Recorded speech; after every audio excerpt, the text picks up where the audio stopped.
자, 고용체. 자, 용어가 많이 나오기 때문에 재료는 사실은 상당히 여러분들이 힘들어해요. 어떤 의미에서는 이걸 다 외워야 되느냐 이렇게 생각하시는 분들이 있는데, 제가 볼 땐 개념적인 어떤 절차가 필요합니다. 그러니까 전체적인 윤곽과 그 다음에 세부적으로 외워야 될 부분을 좀 구분하실 필요가 있어요. 첫 번째 고용체, 그 다음 거 고용체 보죠. 고용된 입자가 크면 치환이 되고 고용된 입자가 작으면 침입이 발생한다. 사실은 이 용어가 맞아요. 이제 이해하기 힘들죠. 고용 입자가 크면 치환, 바꾼다는 거죠. 치환이라는 거. 고용된 입자가 작으면 침입이 발생한다 라는 거죠. 그래서 이거는 좀 용어를 좀 다시 한번 보면, 다른 성분의 금속이 융합 상태로 되어 있어 각 성분 금속에 해당하는 것을 기계적 방법으로 구분할 수 없을 때, 어렵죠. 예, 그래서 이거는 사실 어떻게 보면은 성분 금속이 기계적인 방법으로 즉시 구분을 할 수 없는 상태로 결합이 되어 있는 걸 말해요. 우리가 고용체라고 얘기를 하는 거는. 그래서 뒤에서 한번 또 정리가 될 수가 있는데 한번 보시겠습니다.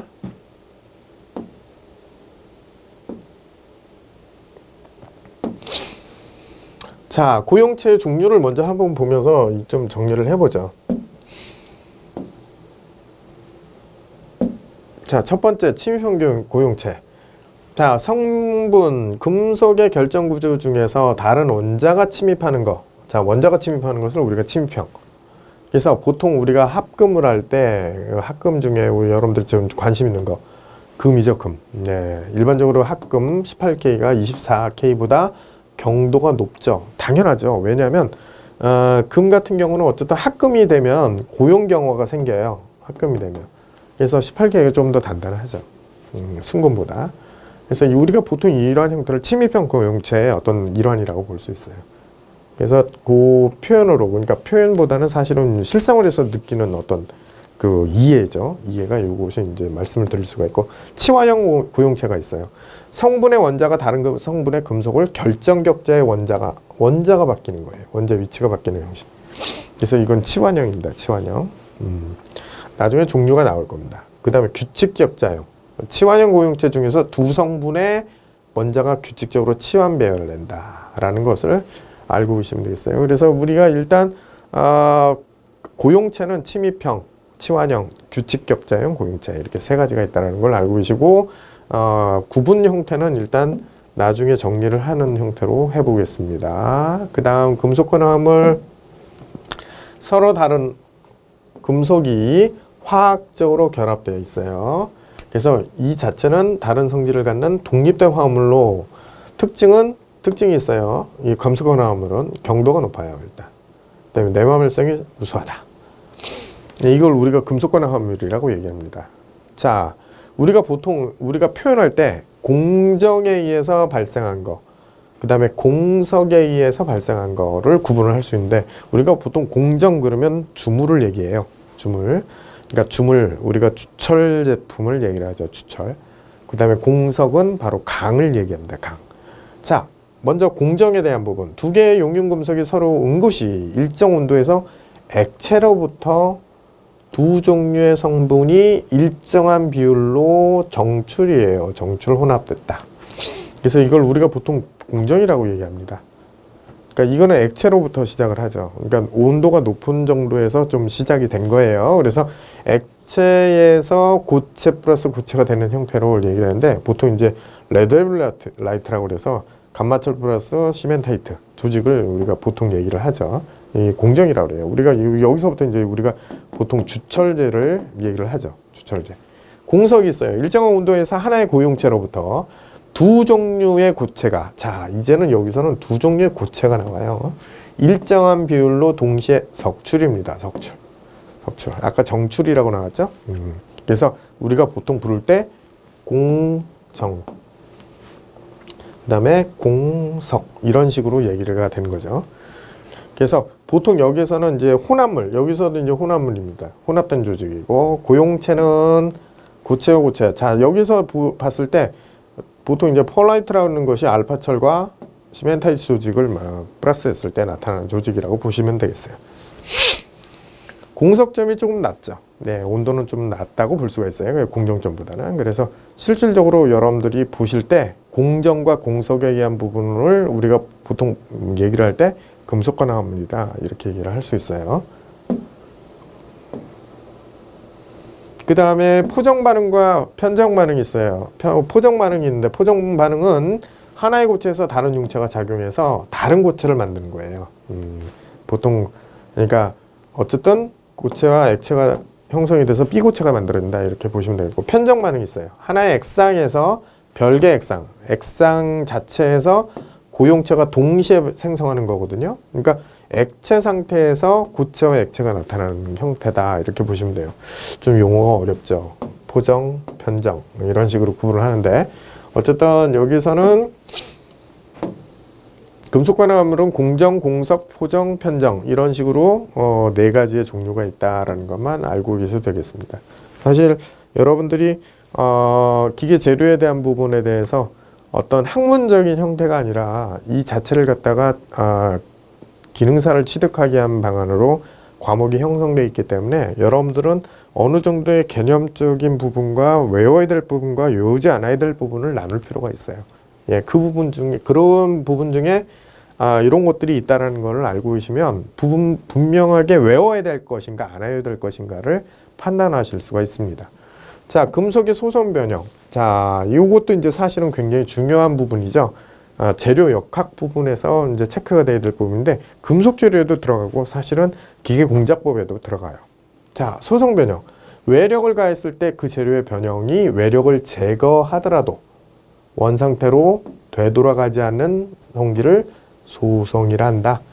소성 변형에서 만드는 제품들이 꽤 많죠. 우리가 이제 금속의 어떤 형태가 변해져 있는 거, 우리가 차를 보면은 철판을 프레스로 찍어서 외형 형태를 그대로 본넷이나 아니면 어떤 밴다나 이런 것이 유지되고 있는 게 바로 소성 변형에 의해서 만들어진 것들이죠. 이 소성 변형으로 만들어진 제품들이 상당히 많아요.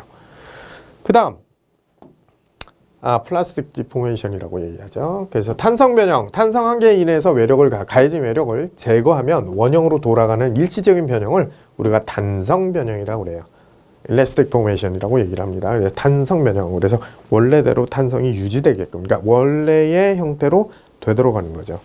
여기에 이제 그 탄성 변형이 돼서 원래로 되돌아가는 형태의 그 퍼센테이지는 또 있어요. 예, 그걸 체크하는 방법이 있는데 여기서는 그냥 일괄적으로 탄성 변형이라고 얘기를 합니다. 자, 여기 소성 변형의 원리라는 형태로 좀 구분을 해놨는데, 자, 소성 변형이 됐을 때 어떠한 형태로 진행이 되는가? 자, 소성 변형 원리, 슬립. 자, 일정 면이 미끄럼 변화를 일으키는 거죠. 이동해서 변형하는 겁니다. 미끄럼 변화예요. 자, 쌍정. 결정의 위치가 어떤 면을 경계로 해서 대칭으로 변하는 겁니다. 그러니까 여기서는 어떤 면을 경계로 해서 대칭으로 변형하는 거 쌍정, 트윈. 그 다음에 딜로케이션이라고 그래서 디슬로케이션이라고 그래서 결정 내에 결함이 있는데, 요건 결함이라는 게 체크가 돼야 돼요. 결함이 있는 곳에서부터 변형이 시작된다. 여기에 전위입니다. 전위. 그러니까 슬립, 쌍정, 전위. 원래는 그림으로 좀 표현이 돼야 되는데 그림은 제가 좀 지금 준비를 못했습니다. 어쨌든 여러분들이 요거는 슬립, 쌍정, 전위에 해당하는 부분은 보시면은 아실 수가 있어요. 그래서 어떤 용어상에 정의되어 있는 부분을 여러분들이 체크하실 필요가 있고, 그 다음 소성가공법. 소성가공법. 냉간가공과 열간가공으로 나눈다. 자, 우리가 소성가공이라는 거, 소성이라는 걸 말씀드렸죠.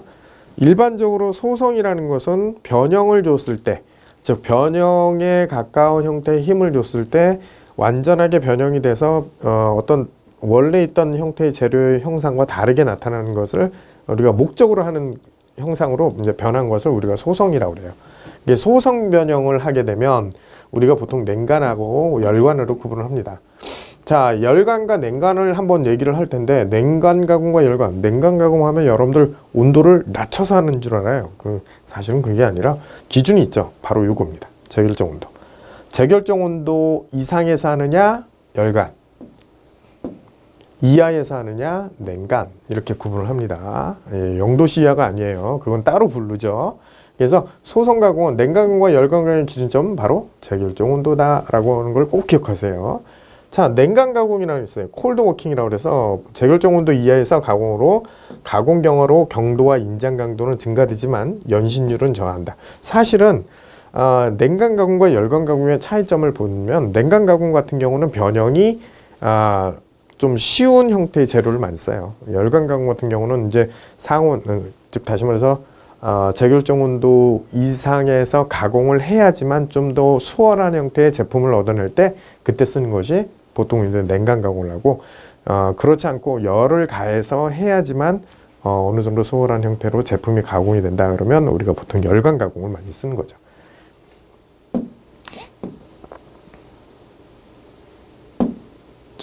내용을 한번 보시면 여기 냉간 가공의 장점, 치수의 정밀, 균일한 재질, 매끈한 표면을 얻을 수 있다. 냉간 가공은 사실 아까도 얘기를 했지만 열을 안 가한다는 게 아니라 제결정 온도를 기준으로 해서 열을 가하는 겁니다. 그 온도까지 변형 형태가 없게끔 재료의 결함이 없는 상태의 온도까지 올릴 수도 있는 거예요. 제결정 온도 이하라면. 그래서 보통은 냉간 가공의 장점은 치수 정밀도가 좋다. 왜냐하면 열을 많이 안 가하기 때문에. 그 다음에 재질, 균일한 재질을 얻을 수 있고 매끈한 표면을 얻을 수 있다. 바로 이게 냉간 가공의 장점이죠. 많이 나옵니다. 자, 열간 가공을 보면 제결정 온도 이상에서 하기 때문에 내부 응력이 없기 때문에 또한 가공이 용이해요. 열을 가있기 때문에 응력이 없는 상태죠. 내부, 그러니까 저항력이 좀 떨어진다고 볼 수가 있어요. 금속 자체에서는. 잘 나옵니다. 자, 제결정 온도. 금속을 적당 온도로 가열하면 결정 속에 새로운 결정이 생겨나기 시작하는 온도. 바로 요게 제결정 온도입니다. 제결정 온도. 결정 속에 새로운 결정이 생기는 온도. 예, 모든 금속이 있어요. 거의 있습니다. 보통 그 철은 450도 정도. 가공 경화. 강경도가 증가한다. 연신율, 점성, 연성, 단면 수축률의 감소. 원인은 내부응력 때문에 그렇죠. 내부응력 증가가 일어나기 때문에. 자, 보통은 이제 우리가 결손 입자가 증가한다고 얘기를 해요. 가공 경화. 가공 경화는 뭐냐면 가공을 함으로써 너무 단단하게 변하는 걸 가공 경화라고 그래요. 보통 우리가 철사를 구부렸다 폈다 해서 철사가 뚝 끊어지는 걸 보신 적이 있을 거예요. 예, 그 구부리는 형태를 계속 반복적으로 했을 때, 굽혔다 폈다를 반복적으로 했을 때 분명히 그 부분이 끊어지는 원리는 바로 이 가공 경화 때문에 그래요. 그래서 그 부분에 계속 발생하는 그 단면 부분이 어쨌든 여기서 결손이 생기는 거죠. 그래서 이제 끊어지는 원리인데, 그렇게 되지 않게 하기 위해서는 제결정 온도에서 풀림이라는 걸 처리해요. 이거는 이제 재료에서 얘기를 해야 되는 거예요. 다른 데서 해야 되는데, 이걸로 우리가 이제 회복 단계를 거치는 거를 우리가 보통 풀림이라고 얘기합니다. 자, 가공 경화가 있습니다. 가공 경화. 자, 가공도의 증가에 따라 내부응력이 증가돼서 가공과 강도와 경도가 커지고 연신율이 작아지는 현상. 우리가 철사를 구부렸다 폈다를 반복하면 잘리는 현상을 가공 경화를 한다. 제가 말씀드렸던 거고. 시효 경화. 가공이 끝난 후에 시간이 지남에 따라 단단해지는 현상. 요거는 시효 경화가 보통 두랄루민이라고 하는데, 여러분들이 비행기 동체를 만들 때 보통 이제 판금 원리를 이용을 해서 하거든요. 판금 원리를 해서 그러니까 시공을 할 때는 사실은 어느 정도 잘 만들어지고 변형 형태로 있습니다. 근데 그걸 완벽하게 제작을 하고 동체 형태를 이뤘을 때 그 형태로 그대로 놔두면 일정 시간이 지남에 따라서 더 단단해지는 현상이 있어요. 그게 바로 이제 시효 경화죠. 그 특징이 잘 나타나는 게 두랄루민입니다. 두랄루민. 그 다음에 강철 안에서도 황동도 똑같이 맞는데, 사실은 황동은 이제 결함으로 나타나죠. 그래서 이제 황동봉이나 이런 것들을 이제 그 시제품 이제 파는 데를 가보면 다 비닐이나 어떤 이렇게 쌓아놓죠. 상온과 직접 대기와 직접 안 닿게 하기 위해서, 또는 이제 황동을 사용하기 위해서 이제 뭐랄까 에나멜을 칠한다든가 아니면 다른 열 처리를 한다든가 이렇게 해서 사용하는 경우도 많습니다. 그 다음에 피니싱 온도, 열간 가공이 끝나는 온도다. 뭐 요거는 참고적으로 알고 계시면 되겠고.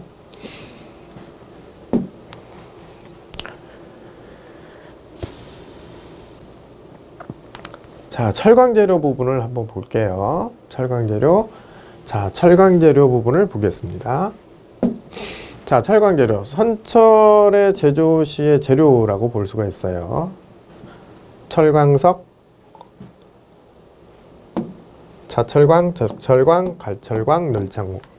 사실은 여기에서는 뭐 대리석을 넣어서 잘 나온다. 뭐 보통 여기 이 섞어서 대리석을 넣는다는 얘기예요. 이건 사실은 이것까지는 표현할 필요는 없었는데, 자, 코크스 연료 및 환원제로 많이 씁니다. 코크스. 요즘은 이제 코크스가 아니라 무연탄을 가지고 많이 활용을 하죠. 석회석 형석 용제로 사용한다. 그래서 선철 제조 시에 사용을 한다라고 알고 계시면 되겠고, 선철은 이제 피그아연이라고 그러죠. 피그아연. 우리가 피그아연이라고 해요. 아이언맨 할 때 아이언 있죠? 예, 우리가 철맨. 네. 강철맨 이렇게 하는데 선철, 피그아연이라고 불러요. 그러니까 선철 제조 시에 사용하는 재료다. 이렇게 보시면 되겠습니다. 그 내용에 대해서는 안에 들어가면 좀 나올 거고요. 강제조가 나오죠. 강학종 로의 용량이 나오죠. 자, 용광로, 용선로, 전로, 평로, 전기로. 자, 여기서는 구분할 게 있어요. 보통은 이제 제선법과 제강법으로 나누거든요. 보통 1일 산출되는 선철의 무게를 통으로 나타낸다. 용광로입니다. 용광로. 용선로, 1시간당 용매량을 통으로 나타낸다. 전로, 평로, 전기로는 1회에 생산되는 용광입니다. 용광을 통으로 표시한 것. 도가니로, 1회에 용해할 수 있는 구리의 무게를 바로 우리가 도가니로라고 합니다. 그래서 요거는 간략하게 알고 있을 필요가 있고요. 우리가 보통 강괴라고 그러죠. 괴라고 하는데 인곳이라고 얘기를 해요. 괴. 보통 림드강, 불완전 탈산강, 킬드강, 완전 탈사강, 세미 킬드강, 중간 탈사강 이렇게 얘기를 합니다. 보통 림드강 기억하십시오. 킬드강, 그 다음 세미 킬드강 이런 식으로 구분하는데, 보통은 그 킬드강에 해당하는 부분을 여러분들이 많이 봐두실 필요가 있어요. 페로실리콘, 알루미늄 등의 강력 탈산제를 첨가해서 탈산을 시킨 강이에요. 사실은 기포와 편석이 없지만 표면에 수소 때문에 일반적으로 이제 이 헤어크랙이 생기는데, 이 수소 때문에 생겨요. 수소 때문에 이제 헤어크랙이라는 게, 그러니까 머리카락이 이렇게 약간 눌려 있는 모양, 형태의 모양이라 그래서 명칭은 헤어크랙이라고 그래요. 머리카락 모양처럼 생긴다. 그래서 이제 수축관이 생기기 때문에 이 부분을 원래 잘라내요. 잘라내고 다시 녹여서 킬드강으로 다시 만드는데, 이런 부분을 제거해서 만든 형태를 우리가 10에서 20% 정도를 잘라서 버리는 게 아니라 다시 재사용을 하죠. 그래서 킬드강으로 나오는 것들은 거의 보면은 이제 구조용광으로 많이 써요. 구조용광. 그리고 림드강 같은 경우는 제품, 일반적인 이제 강 제품에 해당하는 부분, 그 소재라든가, 일반적인 그 자잘한 어떤 부품에 해당한다든가 이런 부품에 대해서 많이 사용을 하죠.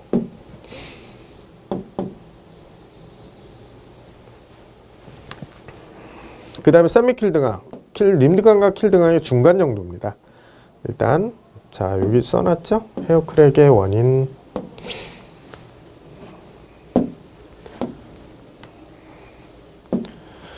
자, 그 다음 철과 강의 분류라고 나오죠. 일단 요거 알고 계셔야 돼요. 탄수화물량으로 구분한다. 순철, 강, 주철.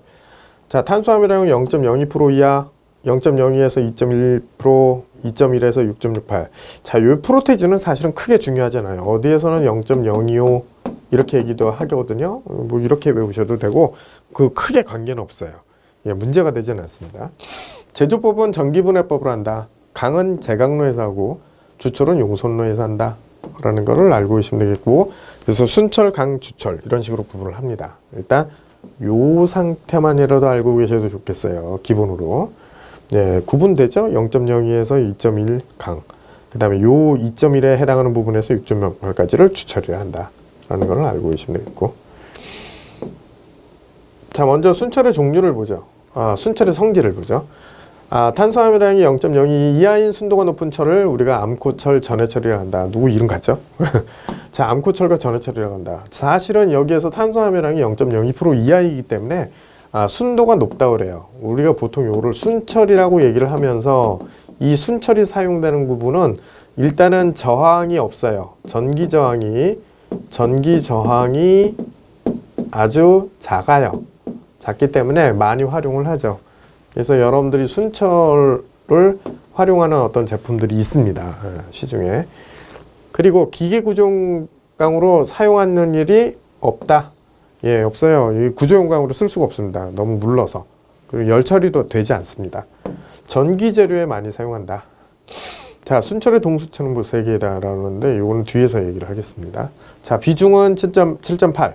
자, 보통 7.8로 외우셔도 됩니다. 7.8. 자, 용점은 1538도. 기본적으로 외워야 될 거예요. 요거는 외우셔야 합니다. 외우셔야 돼요.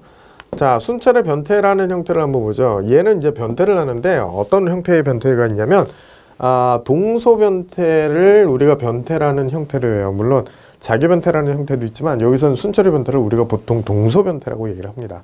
자, 알파철에서 채심, 감마철에서 면심, 델타철에서 채심으로 변하는데 보통 여기가 가만히 보면 온도가 올라가는 걸 볼 수 있어요. 온도가 이렇게 올라가는 걸 보는데 1538도에서 융체가 된 거죠. 그러니까 여기서부터는 액상이 되는 거예요. 액상.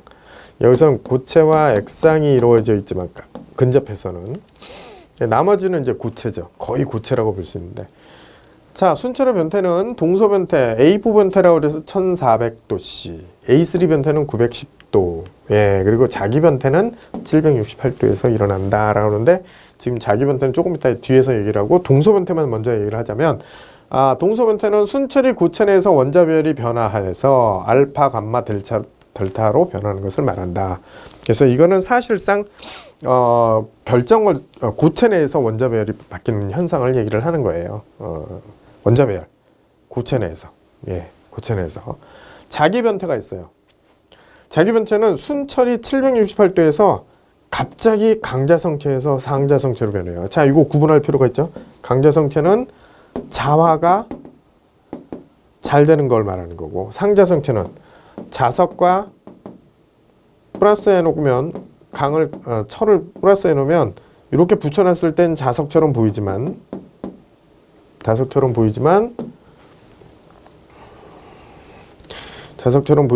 실제로 이걸 떼놓으면 강은 강이고, 그러니까 우리가 금속은 금속이고 철이라고 볼 수 있죠. 금속은 금속이고 자석은 자석. 얘는 자화가 없어요. 자화가 발생하지 않아요. 그래서 자화가 발생하는 것을 강자성체, 자화가 일어나지 않는 거, 자석과 붙여놔도 자화가 일어나지 않는 것을 상자성체라고 한다. 근데 이제 이 상태가 자기 변태는 768도에서 순철이 자기 변태 자체가 상자성체로 변해요. 이때. 그리고 A2 변태점이라고 말을 합니다. 그래서 일단은 동소 변태, 자기 변태로 알고 계시면 되고, 그러니까 일반적으로 금속은 무슨 성체예요? 강자성체죠. 예, 강자성체로 보셔야 됩니다. 그러니까 이때 상자성체로 변한다 이렇게 보시면 되고, 일반적인 금속은 강자성체다 이렇게 보시면 되겠어요.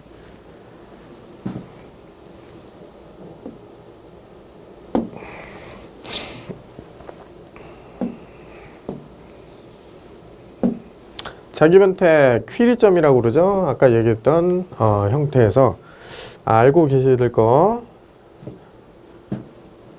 768도, 코발트는 1120도, 뭐 니켈은 358도. 여기서 니켈만 동소 변태를 안 함 이렇게 나오죠.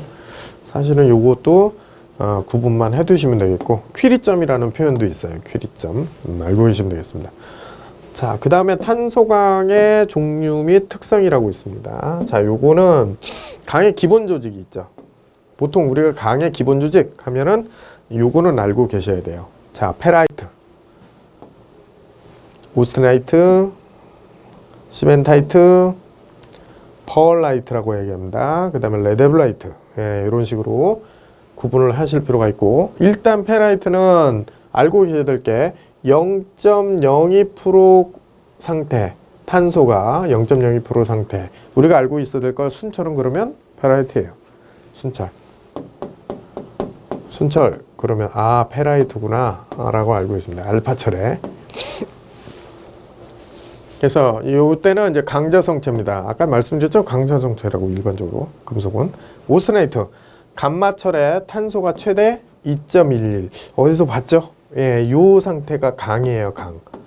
강일 때 우리가 보통 이제 우리가 공석점에 해당하는 부분, 그 부분을 얘기하죠. 실온에서 존재하기 어려운 조직이기도 해요. 오스테나이트. 그래서 인성이 크며 상자성체다. 계속이죠? 상자성체. 자, 시멘타이트. 철에 탄소가 6.68. 상당히 많아요. 사실은 이게 상용화될 수 있는 금속은 아니에요. 예, 다시 탈탄한다든가 탈산을 한다든가 이런 과정을 거쳐야 하기 때문에 철의 금속권 화합물 Fe3C라고 불러요. Fe3C. 이거 우리가 시멘타이트라고 얘기합니다. 시멘타이트 같은 용어예요. 이거. Fe3C 매우 단단하고 부스러지기 쉬운 조직이에요. 그러니까 상용화할 수 있는 그 조직이라고 보시면 돼요. 보통 이제 4.3 프로테이지 이하가 보통 주철을 이용하죠. 주철로. 그 다음에 펄라이트 0.77의 오스테나이트. 자, 여기에 오스테나이트 조직은 723도에서 냉각이 될 때 파이라이트와 6.68에 해당하는 시멘타이트로 석출돼서 생긴 공석강이에요. 예, 이게 펄라이트 공석강이라고 그래요. 강도가 이때 가장 커요. 공석점에서. 그래서 공석강일 때 가장 펄라이트 조직으로 보시면 되겠습니다. 요거 제가 다시요. 2.1에 해당하는 부분이 이제 강이 마무리가 되는 시점이에요. 이거 잘못 얘기했네요. 제가 여기다 써놓은 게 아닌데 이거 잘못됐습니다. 네. 이 표현을 한다는 걸 거기다 했네요. 그러니까 최대 2.1에서 우리가 6.68까지 가면 요 상태가 바로 요 구성이 어떻게 보면은 주철이라고 볼 수 있는 거죠. 펄라이트가 바로 공석점에 해당합니다. 공석강. 강도가 크다. 이 펄라이트 강 이렇게 얘기하면 공석점 이렇게 생각하셔도 돼요. 0.77 기억하시고 그 다음에 레데블라이트가 있어요. 4.3의 용융철이 1148도에서 냉각될 때 2.11의 오스테나이트와 아까 나왔죠? 6.68의 시멘타이트가 정출되는 거. 바로 요게 뭐냐? 우리가 보통 공정주철이라고 그래요. 위에 있는 건 공석강, 요 공정주철 이렇게 됩니다. 그래서 매지고 경도가 크지만 매져요. 매지다는 건 표현은 깨진다는 얘기예요. 그러니까 여기에 나오는 펄라이트와 레데블라이트는 구분을 명확하게 하실 필요가 있는데 레데블라이트는 주철입니다. 펄라이트는 강을 얘기하는 거고 거의 표현은 그렇게 보시면 되겠고요. 자, 이거 반드시 외우라고 나오는 게 이제 기계적 성질에 해당하는 부분이 나오죠. 자, 우리가 보통 탄소강의 기계적 성질이라고 나옵니다. 자, 일단 탄소량이 많아질수록 변하는 성질입니다. 첫 번째, 강도 경도가 크다. 공석 조직 부분에서 최대가 돼요. 공석 조직 부분. 아까 나왔죠? 우리가 안 나왔던 요 부분. 펄라이트 조직. 요겁니다. 펄라이트 조직. 자, 여기에서는 일단 인성과 전성 충격값이 감소한다. 뭐 때문에요? 탄소 때문에. 용융점이 낮아지고 비중이 작아진다. 역시 탄소 때문이죠. 담금질 효과가 커진다. 가공 변형이 어렵고 냉각 가공은 되지 않는다. 자, 그리고 탄소강의 고온 성질에서는 탄소강은 200에서 300도씨에서 희한하게도 맺어요. 이때 아주 약하게 된다는 얘기죠. 이 강에서 즉 200에서 300도씨에서 청열 매집이라는 게 발생을 해요. 그래서 이 온도를 일종의 피하죠. 피해서 다른 가공을 합니다. 그래서 탄소의 고온 성질에 해당하는 부분 중에 요거 하나 알고 계셔야 되고 요 부분도 사실은 중요하니까 여러분들이 알고 계셔야 되고요. 그걸 좀 정리해 놓은 게 있죠. 탄소의 매짐. 반드시 외우라고 나왔죠? 청열 매짐과 저결 매짐 구분을 해야 되니까. 일단 저온 매짐은 상온 이하에서 발생하는 거니까 뭐 이거는 저온 매짐이 발생하는 거는 특별하게 재료 자체에 문제가 생기기 시작한 거죠. 이러면은 안 되죠. 상당히 이거는 체크해야 될 부분이고 상온 매짐 인의 영향으로 인입니다. 인의 영향으로 충격과 감소, 냉각 가공의 균열이 발생한다. 우리가 보통 이거 상온 매짐이라고 얘기하고 청열 매짐 강이 200에서 300도씨에서 깨지는 성질이 나타난다. 이거는 이제 일종의 가공을 하다가 이제 발생을 해요. 어떤 아까도 말씀드렸지만 그 냉각 가공에 해당하는 부분이 보통 철이 강에 해당하는 부분이 450도가 그 제결정 온도인데 그 제결정 온도 이하로 뭔가를 가공을 하기 위해서 200에서 300도씨 구간을 이제 진행을 하다가 바로 이런 형태의 상온 매짐이 발생할 수 있는 거죠. 그래서 청열매짐이 발생할 수 있는 거죠. 그래서 이런 형태의 구간을 피하는 겁니다. 될 수 있으면 피해서 깨지는 성질이 나타나지 않는 구간을 이용을 해서 가공을 하게 되죠. 그래서 이 청열매짐 기억하시고, 적열매짐 900도에서 나타나요. 이거는 일종의 영향을 끼치는 원소가 있어요. 황이죠, 황. 황이 들어가면 일종의 이것이 이제 황의 폐해라고 얘기를 해요. 단조합변식 균열이 발생을 해요. 그래서 단조합변이라는 게 뭐냐면 열을 가해서 누르면서, 힘으로 누르면서 아변이라고 그러죠. 누르면서 그 롤러 상태를 진행을 하게 하는, 아니면 형태를 지나가게 하는 형태인데, 이럴 때 균열이 발생하거든요. 그래서 이걸 방지하기 위해서는 망간을 첨가해서 방지한다, 이런 걸로 좀 같이 연결해서 알고 계시면 되겠고, 뜨임 매짐이 있어요. 500에서 650도인데 당금질 한 뒤에 뜨임하면 충격이 감소하는 현상을 말해요. 그래서 몰리브덴을 첨가해서 방지한다, 뜨임 매짐. 사실은 요 세 가지는 알고 계셔야 돼요. 세 가지는 상온 매짐이 인에 영향이 있다는 것도 알고 계셔야 되겠지만, 여기서는 요 세 가지 어떤 내용, 메커니즘적인 내용을 좀 알고 계시면 되겠습니다. 그 다음 탄소강에 함유된 원소의 영향. 자, 이건 외워야 될 것 중에 하나인데 계속 외우죠. 탄규, 만, 인, 황. 탄소, 강도, 경도, 인성, 전성, 충격값 감소, 강금질 효과 커짐, 가공성 저하. 사실은 이게 이제 혼동이 될 수가 있기 때문에 탄소가 증가한다, 가장 영향을 많이 끼치는 거죠. 탄소광에서는 금속에 가장 영향을 많이 끼치는 건 탄소. 그 다음에 규소. 규소는 여기서는 하나만 알고 계시면, 다른 거는 놔두고, 실질적으로는 얘하고 비슷해요. 강도, 경도, 주소성 증가, 그죠?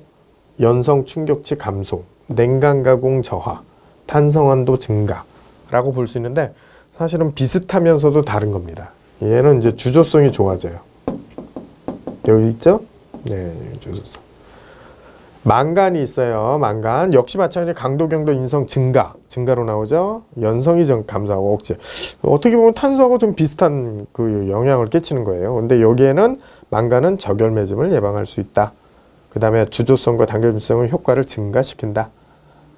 그 다음 인은 이것도 마찬가지 강도, 경도 증가돼요. 편석이 발생할 수 있고. 자, 요것이 이제 아까 나왔던 아까 상온 매짐에 해당하는 영향 주는 거, 저온 매짐에 영향이 된다. 요거 알고 계시고, 황이 있어요. 역시 요것도 증가돼야 되죠. 근데 요게 절삭성이 증가된다는 거하고, 적열 매짐의 원인이 된다는 거하고, 그 다음에 수소가 있어요. 헤어크랙 발생을 한다. 그래서 일단은 탄규, 만인, 황, 즉 다시 말해서 요 5가지를 꼭 알고 계시면 되겠습니다.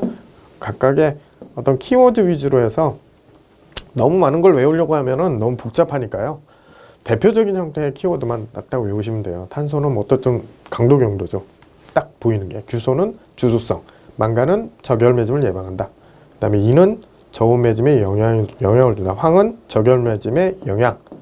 그 다음에 황은 헤어크랙의 원인. 그래서 여기도 마찬가지 그렇게 나오죠.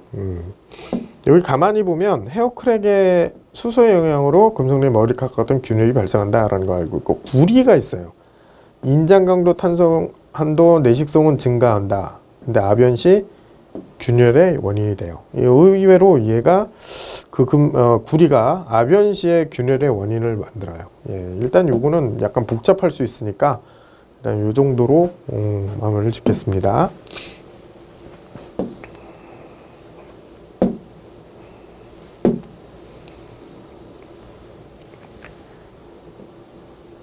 강해열 처리 한번 보시죠. 강해열 처리. 강에 기계적 성질, 화학적 성질 등을 부여하기 위해서 가열 및 냉각을 하여 필요한 성질을 얻는 방법이다. 우리가 보통은 일반적 열처리라는 형태를 한번 볼 수가 있어요. 일반 열처리. 당금질, 불림, 뜨임, 불림. 자, 요거 기억하셔야 됩니다. 물론 뒤에서 이제 설명을 하겠지만, 당금질은 강도와 경도를 증가시키게 하는 거죠. 급냉하는 거고, 풀림은 이제 논행, 보통 이제 재질 연화를 위해서 하고, 뜨임은 공냉입니다. 인성 부여하고, 불림은 표준화를 위해서 공냉을 하는 거죠. 그러니까 냉각 속도로 따진다면 여기가 가장 느려요. 풀림. 왜냐면 논행, 예, 노 안에서 일종의 전자밥통 안에 밥을 넣고 플러그를 빼는 거죠. 예, 그게 일종의 논행의 개념이라고 보시면 돼요. 뭐 이해를 하시려면 당금질을 보죠. 강의 강도와 경도를 증가시킬 목적으로 가열로 급냉입니다. 요겁니다.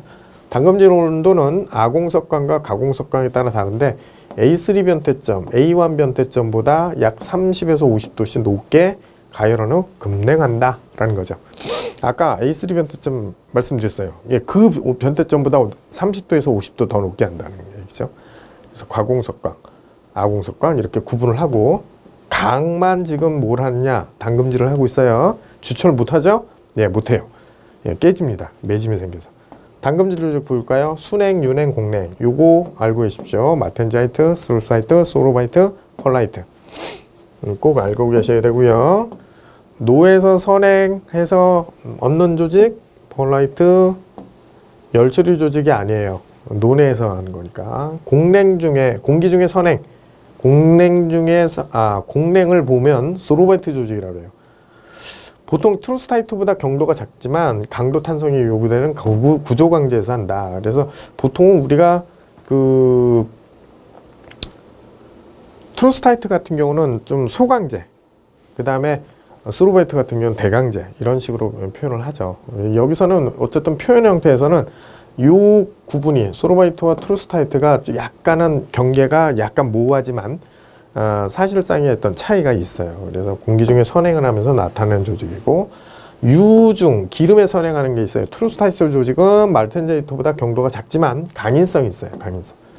이제 이거는 일종의 기름에서 선행이라는 표현보다 어쨌든 이거는 비교 대상이 이제 물로 비교가 되는 거죠. 물과 비교를 하는 거죠. 물과 비교를 해서 트루스타이트 조직에서 그러니까 말텐자이트 조직보다는 경도가 작지만 강인성이 있기 때문에 또 진행을 할 수 있고 약간 부식에는 약해요. 예. 자, 수중 물에서는 냉각했다. 그럼 말텐자이트 조직이 나오죠. 열처리 조직 중에 가장 경도가 최대이고 부식에 강하다. 그래서 보통 여러분들이 그 열처리에서 순행을 한다. 그러면 말텐자이트 이렇게 보시면 되겠어요. 그래서 요거 외우십시오. 당금질 조직에 해당하는 부분. 자, 외울 게 상당히 많아요. 자, 합격 충정소에 보면 말텐자이트 조직, 트루스타이트, 마트소펄. 자, 마트소펄 외우시면 좋겠고요. 모텔스파 이렇게 외우셔도 됩니다. 말텐자이트, 트루스타이트, 소로바이트, 펄라이트. 이는 오스테네이트라고 보시면 되겠어요. 오스테네이트. 자, 그 다음에 여기 표현은 안 돼 있지만 질량효과라는 게 있죠. 질량효과. 당금질 재료와 크기에 따라 냉각 속도가 내부와 외부가 다르기 때문에 냉각 속도가 다르죠. 경도 차이가 생겨요. 이거를 우리가 질량효과라고 합니다. 질량효과. 당금질에 냉각제가 있죠. 소금물, 물, 기름. 자, 여기에서 가장 냉각 속도가 빠른 건 소금물입니다. 그 다음에 물, 그 다음에 기름. 그래서 여러분들 아시듯이 알고 계셔야 될 게 소금물, 물, 기름 순으로 냉각 속도가 빠릅니다. 여기서 질량효과라는 표현이 있어요. 이런 형태가 나온다는 것은 사실은 열처리가 좋지 않다. 열처리 단계에서 적용이 된 금속 제품이 열처리 효과가 그러니까 열처리가 처리가 잘 안 될 수도 있다라는 형식이기도 합니다. 예, 그래서 다른 방법을 취해서 강경도를 높이는 방법으로 취하죠. 자, 뜨임이 있습니다. 소료. 내부 응력 제거와 인성 개선 목적으로 당금질 이후에 실시한다. 잊지 마세요. 뭐 한 다음에요? 당금질 이후에 하는 거다. 뜨임. 그래서 알고 계셔야 될 건 저온 뜨임과 고온 뜨임이 있다. 나머지는 놔두고 일단 내부 응력 제거한다. 그 다음에 인성 부여를 하기 위해서는 고온 뜨임이다. 이렇게 보시면 되겠습니다. 예, 저온 뜨임과 고온 뜨임. 많은 양을 외워야 하기 때문에 상당히 골치가 아플 거예요. 하지만 개념적으로 이해를 하시면 되는 부분들이 많아요.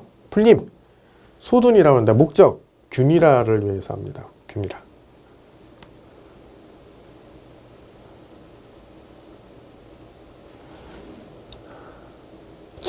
지금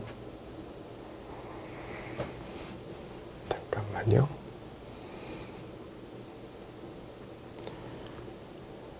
잘못 써 있는데 여기 표준화는 아니고요. 내부 응력 제거라고 하는 게 맞겠네요. 풀림. 이거 잘못 나왔는데. 불림이 표준화죠. 불림이 미세하고 표준화하는 거. 사실은 이거는 결정 조직의 주조 때 내부 응력을 제거할 때 쓴다라고 보시면 되겠어요. 그러니까 가공 후에 내부 응력 제거다 이렇게 보시면 되겠어요. 이거 잘못됐습니다. 그러니까 명칭상으로 사실은 풀림 자체의 의미는 아주 틀린 말은 아니에요. 하지만 표준화라는 형태는 아닙니다. 표준화는 아닙니다. 이 풀림의 목적이 좀 달라졌네요. 그래서 요거는 미스프린트입니다. 자, 불림 보면은 공랭에서 표준화 조직을 넣는 거예요. 바로 요 불림이 노멀라이징이 바로 풀림 표준화된 조직을 말하는 거죠. 그래서 지금 전체적으로 보아서는 이 상태로 외우시면 될 것 같습니다. 예. 표준화. 그 조기 구분을 해서 알고 계시면 되겠어요.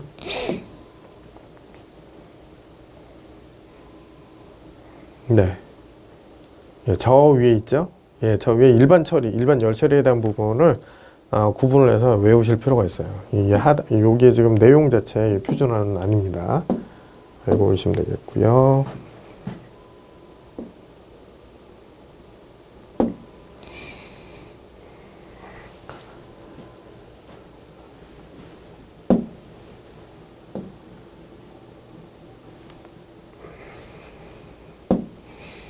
자, 심냉 처리라는 것이 있어요. 담금질 직후에 조직의 성질 저하, 뜨임 변화를 유발하는 잔류 오스나이트를 없애기 위해서 0도씨 이하로 냉각하는 겁니다. 우리가 보통 요거를 신냉 처리라고 얘기해요. 0도씨 이하. 그래서 게이지강, 그러니까 우리가 게이지 처리를 하는, 그러니까 게이지로 만드는 재료를 보통 이제 잔류 오스나이트 조직을 제거해야 할 목적으로 우리가 심냉 처리를 한다. 이렇게 보시면 되겠습니다. 잔류 오스나이트 조직이라는 것은 다시 말해서 갑자기 급냉을 했을 때 실질적으로 액상화되어 있던 상태의 조직이 그대로 끌고 내려오는 형태가 되거든요. 상당히 취약하고 유약합니다. 그래서 사실은 결정구조에 별로 좋은 조직이 아니에요. 그래서 일반적으로 심냉 처리를 하는 목적은 잔류 오스나이트 조직을 제거를 주목적으로 한다. 이렇게 알고 계시면 되겠습니다. 자, 그 다음에 나오는 형태가, 자, 열 처리의 방법 및 목적으로 틀린 거, 요거 한번 예시로 한번 보시죠. 자, 열 처리 방법 및 목적으로 틀린 거. 자, 요거 구분을 하실 필요가 있죠. 보세요. 불림, 소재를 일정 온도에서 가열로 공냉시킨다. 풀림, 재질을 단단하고 균일하게 한다. 담금질, 급냉을 해서 재질을 경화한다. 뜨임, 담금질된 것을 인성을 부여한다. 여기서 풀림 보세요. 재질을 단단하고 균일하게 한다. 실질적으로 여기에서 표현한 형태에서는 열처리 목적에 해당하는 부분을 한번 보시죠. 풀림은 일종의 우리가 가공을 하고 나서 어느 정도 연화를 시키는 그 목적을 갖고 있어요. 그래서 풀림 자체는 이제 조직 개선이라고 볼 수 있죠. 여기 지금 보시면은 노내에서 선행, 강해 조직 개선 및 재료의 연화라고 볼 수 있어요. 연화. 그래서 구분을 명확하게 하실 게 어쨌든 담금질은 냉각 속도가 빠르고 그 다음에 재질에 대한 강도 경도를 주는 형태의 어떤 그 열처리 방법이고, 뜨임은 인성 증가입니다. 이런 식으로 구분을 하셔야 돼요. 풀림은 연화, 불림은 내부 응력을 제거하기도 하지만 사실은 핵심적인 내용은 바로 이거죠. 네, 이렇게 해서 적용을 하는 게 낫고, 나머지 부분에 해당하는 형태를 전개를 하는 방법으로, 그러니까 여러분들이 좀 알아가는데 진행을 하시면 되겠어요. 지금 열 처리에 대한 부분을 이제 마쳤는데, 사실은 이 부분에서 내용들이 좀 기본적인 내용이 많이 나온다는 걸 알고 계시면 되겠습니다.